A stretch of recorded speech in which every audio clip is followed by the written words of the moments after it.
Today's recipe, magluluto tayo ng tempura. Konnichiwa, watashi wa Chef Ube Ronnie Marco Miranda des. Kyou no recipe wa tempura o shukurimasu. Heto ang mga sangkap na ating gagamitin. Una, syempre, lilinisin muna natin yung ating hipon. Ayan. Tatanggalin muna natin yung vein or yung tatanggalin yung maliit na bituka ng ating hipon.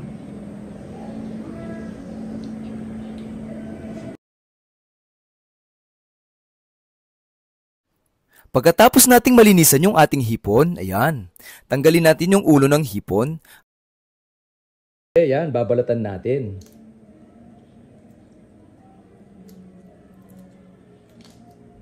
Pangaragol na rin parong seli kong yun ah. Yan. Tapos, lilinisan natin siya. Yan.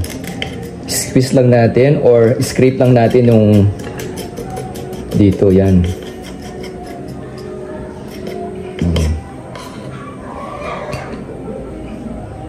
Yan. Tapos, lalagyan natin ng konting slit yung ating hipon.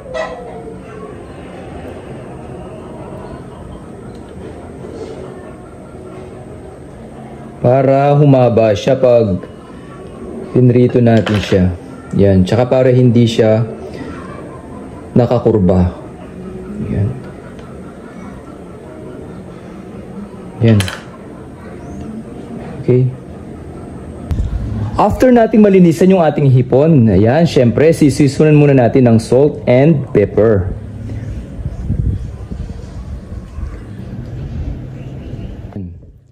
Imasin lang natin ng konti yung ating hipon. Yan. Para naman sa ating tempura butter, ayan, lagay na natin yung ating all-purpose flour. Sunod ko nang ilalagay yung ating baking powder. Haluin natin gamit ang ating whisk. Ibuhos na natin yung ating tubig.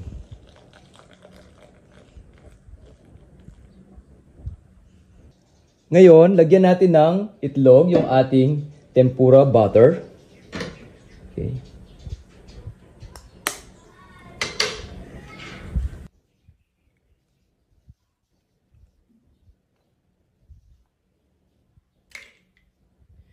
Okay, tsaka na siya i-whisk.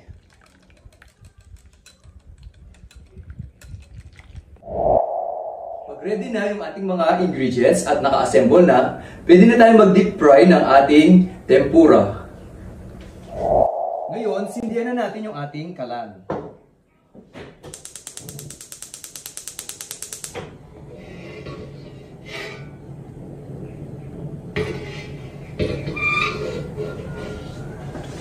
Pag mainit na yung ating oil, ayan, pwede na tayong mag-deep fry sa ating wok ng ating tempura.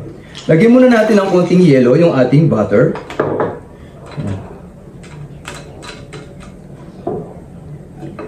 Tapos, i-dredge natin yung ating hipon sa ating flour. Ayan. Tanggalin lang yung excess ng ating flour. And then, i-dip natin sa ating butter.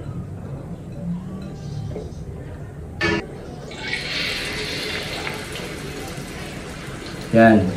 Same lang procedure. Yan.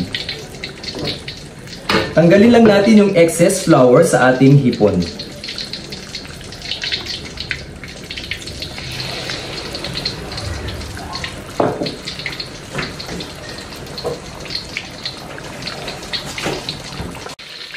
I-deep fry lang natin yung ating tempura hanggang sa mag-slightly brown.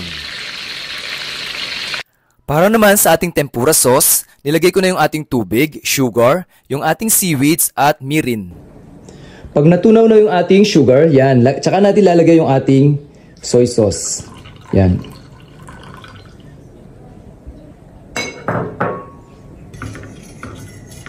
Haluin lang natin.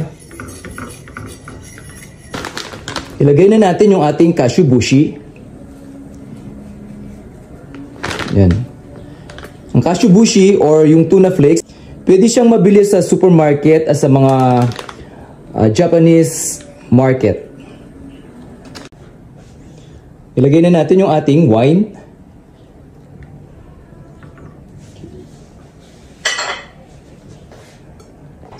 Okay, ngayon i-strain na natin yung ating tempura sauce.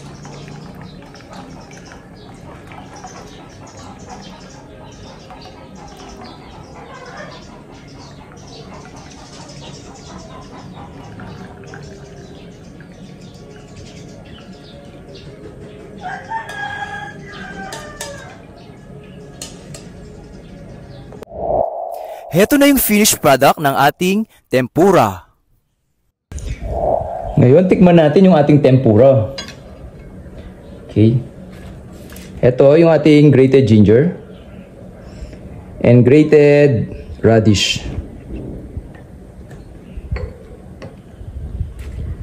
Tikman natin. Ang laki ng ating tempura.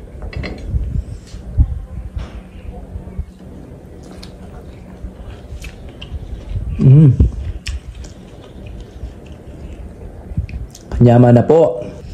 Ayan, tapos na po tayo magluto ng ating recipe for today. Yun ay ang tempura.